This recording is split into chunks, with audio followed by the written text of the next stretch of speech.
friends, welcome at another episode of the Urban Homesteading channel with Professor DIY and Mrs. DIY. We're going to have another short organization project for you today.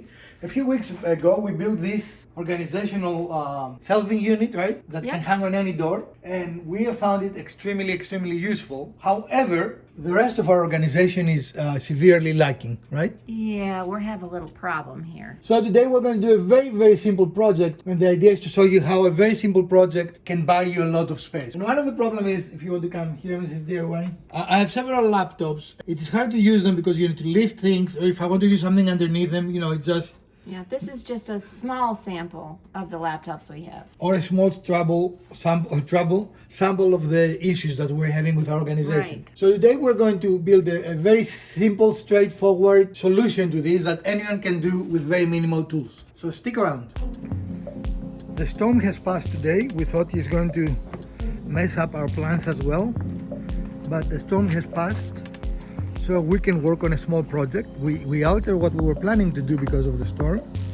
And as you can see, our water tables are saturated, so they create a little bit of a lake effect. There is not a lake around our shop, but today you would think there is a lake around our shop. So as you can see, there is a lot of water. So what we're going to do next is we're going to raid our supply here. Mrs. DIY is up there raiding away, right?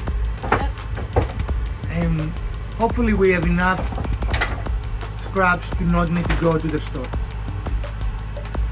So one of the easiest ways to avoid mistakes is when you have a piece of material that is the correct dimension, and in this case we have our depth, right? This is the depth we want. But the other piece of scrap we have is a little wider, so we need to have the same depth, right? Yep. So what you do is you bring it to your saw, you have it touch your blade and your riving knife, and then you make sure that you have a good connection there, right? Flush, yep. You lock it and you don't have to measure anything. Now what we're going to do is bring the other piece and cut it in the correct dimension. Okay?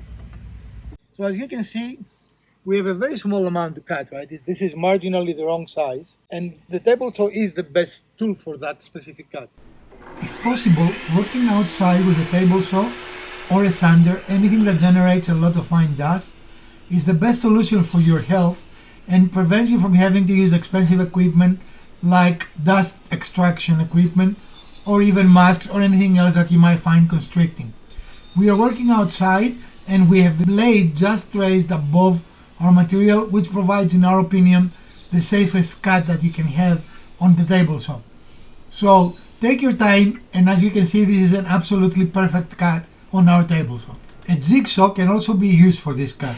And that's all it takes, right? Now you can also make this cut with a track saw or even a jigsaw, especially for something like that. If you use a jigsaw, it will not be as good a cut as it is on the table saw, but it can go in the back. It will be invisible, right? This is a very clean cut. So on projects like that, you don't need a great tool. Like a jigsaw will do an adequate job because, again, this will never be visible. Right. Mrs. DIY likes perfect cuts, but in this instance, it's not a critical thing. Ready? The miter saw, most of the time, is the perfect saw for this kind of cut because the table saw can be a dangerous tool. In this case, we were unable to go through the whole side of the cut, and I kept this to show you that if you try something and it doesn't work, simply stop and try a different way of achieving it. Do not push a tool beyond its capability or yours. Sometimes you're just not long enough, right? Simply flip the board over and safely complete the cut without having to risk any injury or damage to your piece. So from the table saw to the miter saw, back and forward we go, right? Yep. This project has a lot of cutting. What Mrs. DIY makes is lining the board with your mark, right? Hold the piece tight to the back fence and move with a very slow but steady pace to make a perfect cut. And now we're going to use the first piece we cut to cut the other piece. How many pieces we need overall? Well, we need 3. Do not waste your money on very expensive equipment. This is a 20-year-old Chicago Electric from Harbor Freight, and it still works perfectly. So we have all our pieces cut, and next we're going to be on the paint station. We're going to paint them white because our closet is white and the existing shelving is white. So Mrs. DIY has been painting here, and you know, painting is not a very exciting process but a necessary one. Our closet is white, that's why we're painting the wood white. Yep. Otherwise, I'm not a big fan of painting. And it seems like, are you almost done or? We'll have to do another coat. Okay. So we're ready to begin fastening the cleats to the walls. And we were looking for a stud to see, you know, where we need to kind of put our screws. And so we have this little magnet group. It's a broken magnet. It's a broken neodymium, yeah. Yeah, magnet. And so we know these are fastened to the wall. We just don't know with what exactly and where they're fastened because we can't really see anything like nail heads or anything. So we're just using this magnet to kind of see where along the board there might be a fastener. And it does stick right there, so we know there's metal behind that. And then also there's one at the top. So we were thinking maybe if this was studded out, we would have one at 16 inches or so, you know, right around in this area. Not finding anything. It's not sticking. Nothing all the way back until the corner is where it wanted to attach. So that's interesting. So we're just going to make do with what we find. So we always say that consistency is more important than accuracy. So we're not going to measure things. We're going to use story sticks and storyboards, right? One is this one, and we're going to use it to set our first big shelf. And by say big because it will be deep, right? Right, all the way back. And so we're going to use it to set our cleat. Mm-hmm. You don't need to mark anything. We're just going to put it and level it, and that's. And then we're going to use a similar process. Where is the other ones you have?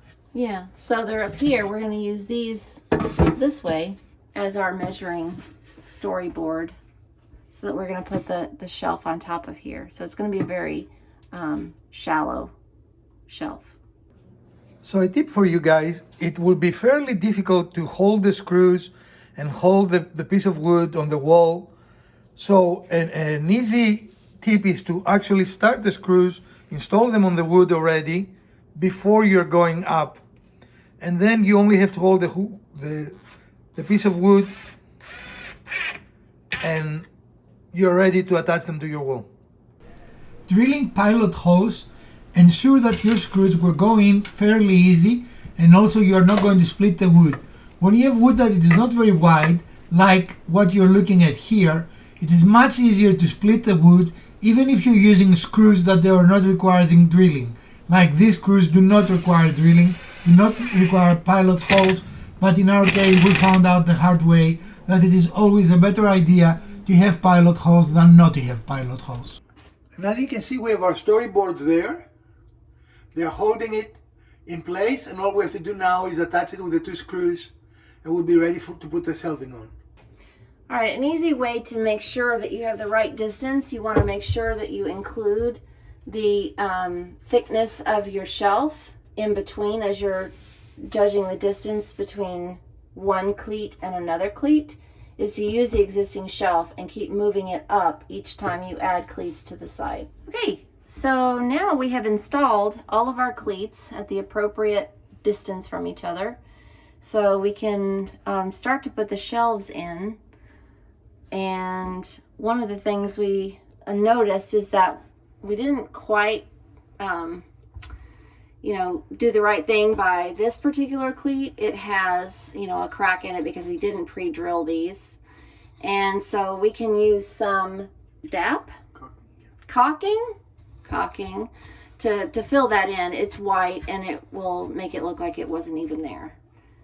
So the next thing we're going to do is we're going to bring the shelves in and we're going to install them to see if that's the finish, if that's the finishing touch.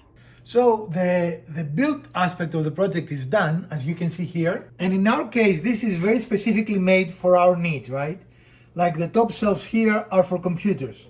You don't necessarily have to do that unless you have a specific need such as we do, right? Right. You have a lot of little things or something specific. But as you can see, this provides a lot of additional space for storage. Yep. Definitely. And when we bought the house, there were only 3 shelves half of this size, right? Right. So this has improved drastically from our purchase. Definitely helps with the organization and also the ability to get to things that are in this closet.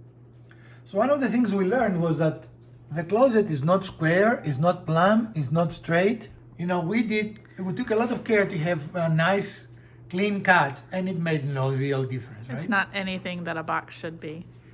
We had to do percussive persuasion, we had to do begging and pleading, diagonal inserting, you know, all kinds of intriguing things.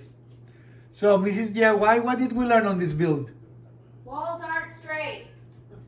Okay, that's all we learned. Now again, this is not furniture, right? This is a storage area in a closet. You don't have to be perfect. In my opinion, we didn't even have to paint them white, but Mrs. DIY wanted them painted. Because the other shelves that were already in there were white. They will be full of stuff. No one will know the color I of the know. shelves. So, definitely the utility, as you can see, we really increased the space manifold, right? And maybe we need a phone and a light in there, right? And when combined with this other project we put in this closet, we made this space substantially more useful, right? We added a lot of utility to this utility closet. Yep. Anything you want to say, Mrs. DIY? No, I'll be glad to get the things where we can actually reach and use them rather Right. than just pile on top of each other. And we will show you that in a few moments when we put the things where they need to go. Well, friends, this has been our episode for today. And as you can see, in combination with the project we did a few weeks ago, this has created a very well organized space in our otherwise not very useful closet space, right? Definitely. Again, one of the big problems of an older house like this house we bought 3 years ago is that we're not really paying much attention for storage, right? Right. And this house is very storage challenged, if I was to use that term, right? We struggle with storage. So we think this is a very good solution if you have a small space or a closet you don't need to use as a closet.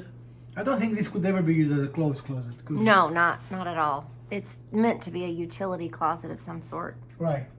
And now we are utilizing. We are utilizing. Utilizing. And I'm sure we're going to do a couple of small touches here and there, but in essence, the build is done, right? Yep. We're going to finish arranging everything the way we wanted to arrange it.